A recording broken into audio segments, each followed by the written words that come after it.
Chapter 11. The King and Queen of Hearts were seated on their throne when they arrived, with a great crowd assembled about them, all sorts of little birds and beasts, as well as a whole pack of cards. The knave was standing before them in chains, with a soldier on each side to guard him, and near the king was the white rabbit, with a trumpet in one hand and a scroll of parchment in the other. In the very middle of the court was a table, with a large dish of tarts upon it. They looked so good that it made Alice quite hungry to look at them. "I wish they'd get the trial done," she thought, "and hand round the refreshments." But there seemed to be no chance of this, so she began looking at everything about her to pass away the time. Alice had never been in a court of justice before, but she had read about them in books, and she was quite pleased to find that she knew the name of nearly everything there. "That's the judge," she said to herself, "because of his great wig." The judge, by the way, was the king, and as he wore his crown over the wig, he did not look at all comfortable, and it was certainly not becoming. "And that's the jury box," thought Alice, "and those 12 creatures," she was obliged to say creatures, you see, because some of them were animals and some were birds. "I suppose they are the jurors."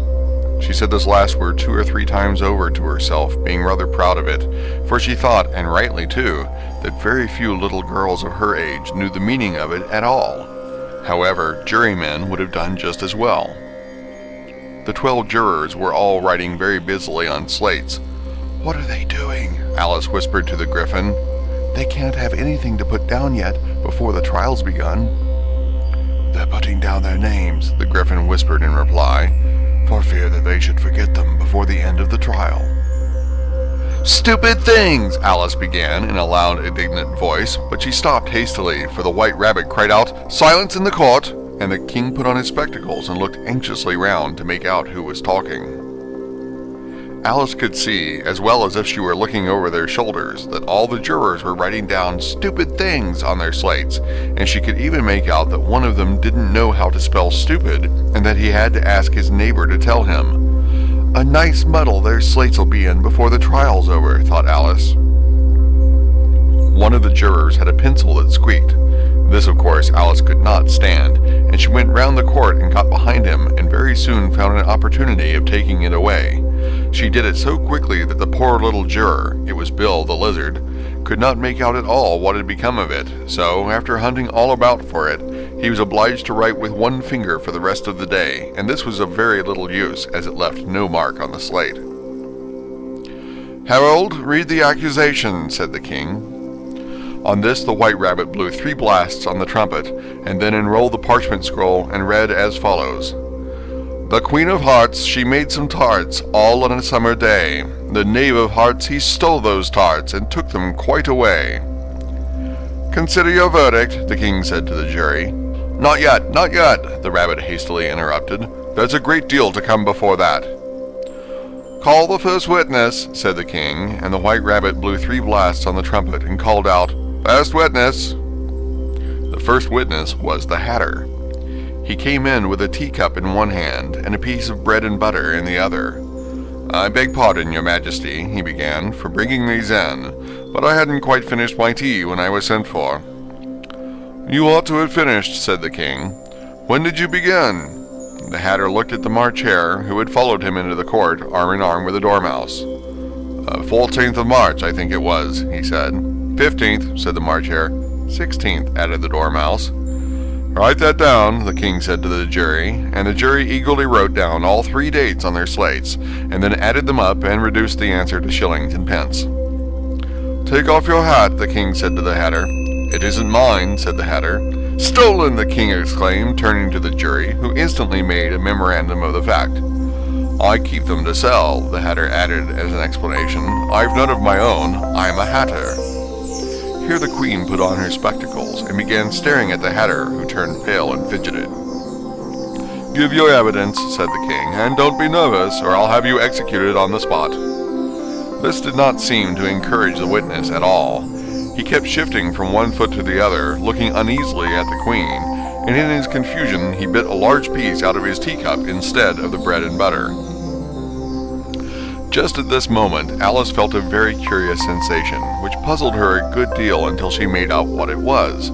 She was beginning to grow larger again, and she thought at first she would get up and leave the court, but on second thoughts, she decided to remain where she was as long as there was room for her. "I wish you wouldn't squeeze so," said the Dormouse, who was sitting next to her. "I can hardly breathe." "I can't help it," said Alice very meekly. "I'm growing." "You've no right to grow here," said the Dormouse. "Don't talk nonsense," said Alice more boldly.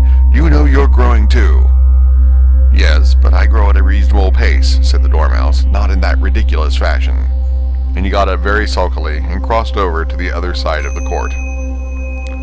All this time the Queen had never left off staring at the Hatter, and just as the Dormouse crossed the court, she said to one of the officers of the court, "Bring me the list of the singers in the last concert," on which the wretched Hatter trembled so that he shook both his shoes off.